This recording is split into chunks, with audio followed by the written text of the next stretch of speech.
Good afternoon. It's Monday, December 19th, 2016. For all Western New York news, I'm Scott Lemon. Partly sunny today with isolated snow showers and a high near 21. Overnight clouds will hold the relative heat in with a low around 18, and that'll help it warm back up tomorrow above freezing temperatures. What's in the news?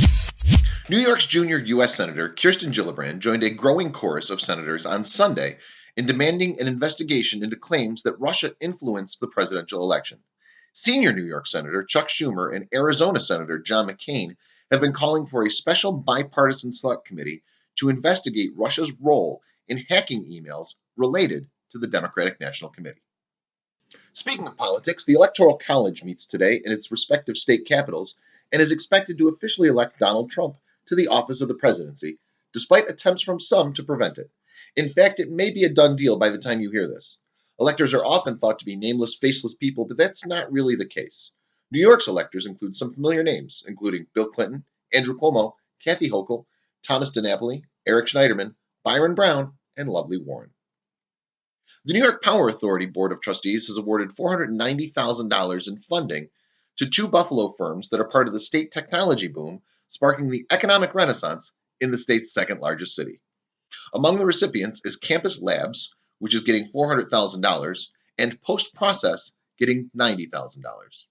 Including the latest awards, 41 enterprises have received more than $35 million in funding since 2013. Gasoline prices inched upward again this week locally as well as across the country. The national average price for regular unleaded gasoline is now $2.24 per gallon, up 3 cents from last week. The New York State average is $2.43 per gallon, up 2 cents from a week ago.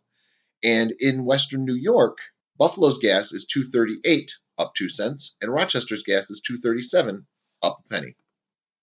27-year-old Kyle Egan of Buffalo was sentenced this morning to 265 months in prison following his conviction of racketeering influenced corrupt organizations, that's RICO, and murder in aid of racketeering. Police news. Town of Tonawanda police are asking for the public's help in finding a missing 19-year-old male. Police say Gabriel Miller was last seen around 9:15 p.m. Sunday when he left his Town of Tonawanda home en route to the 7-Eleven at Sheridan and Desmond. He was wearing a green hoodie and jacket, khaki pants, and white sneakers. He has red hair, including a full, short beard and brown eyes. 63-year-old Peachy J. Schrock of Derby died in a two-car crash in Boston Sunday night. The operator of the other vehicle, an unidentified 19-year-old, was taken to ECMC with minor injuries. The Niagara County Sheriff's Office charged a 37-year-old man with driving while intoxicated with his kids in the car Friday morning, a Leandra's Law violation. Deputies say they were called to a domestic incident on Main Street in Middleport and told that Jeremy Duran had left the residence intoxicated with his 2-year-old and 10-year-old in the car. Duran was later located at another residence and charged. 21-year-old Sean Fisher of Hamburg was charged early this morning with unlawful possession of marijuana following a traffic stop on Route 20 in Fredonia. According to state police, Fisher was found with 5 grams of pot after a search. 59-year-old Ronald Rice of Niagara Falls was charged early Saturday morning with driving while intoxicated following a traffic stop.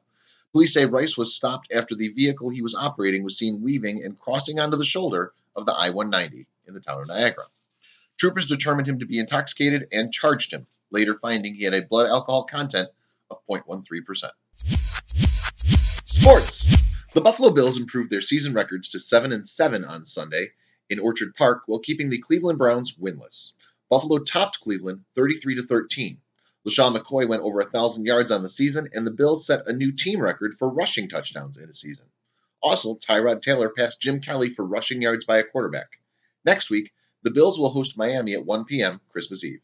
Speculation continues about whether Rex Ryan will be the head coach of that game, and more importantly, next season. Death notices.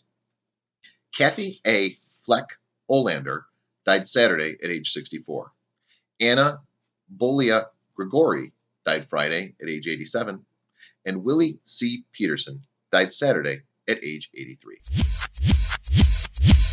Happy birthday to all Western New York News' own Bob Confer. Bob's weekly column, Exploring the Niagara Frontier, is one of our most popular features. Aside from being a great writer, Bob's a hell of a guy. Find him on Twitter at Bob Confer. Speaking of popular features, the High Life to Low Life's Guide to Cooking teaches us cassoulet and good bread. And Heard in Western New York features 10 must-see shows of the week, 2 of which are tonight. Check all the details at allwesternnewyorknews.com. For All Western New York News, I'm Scott Leffler. Have a great day.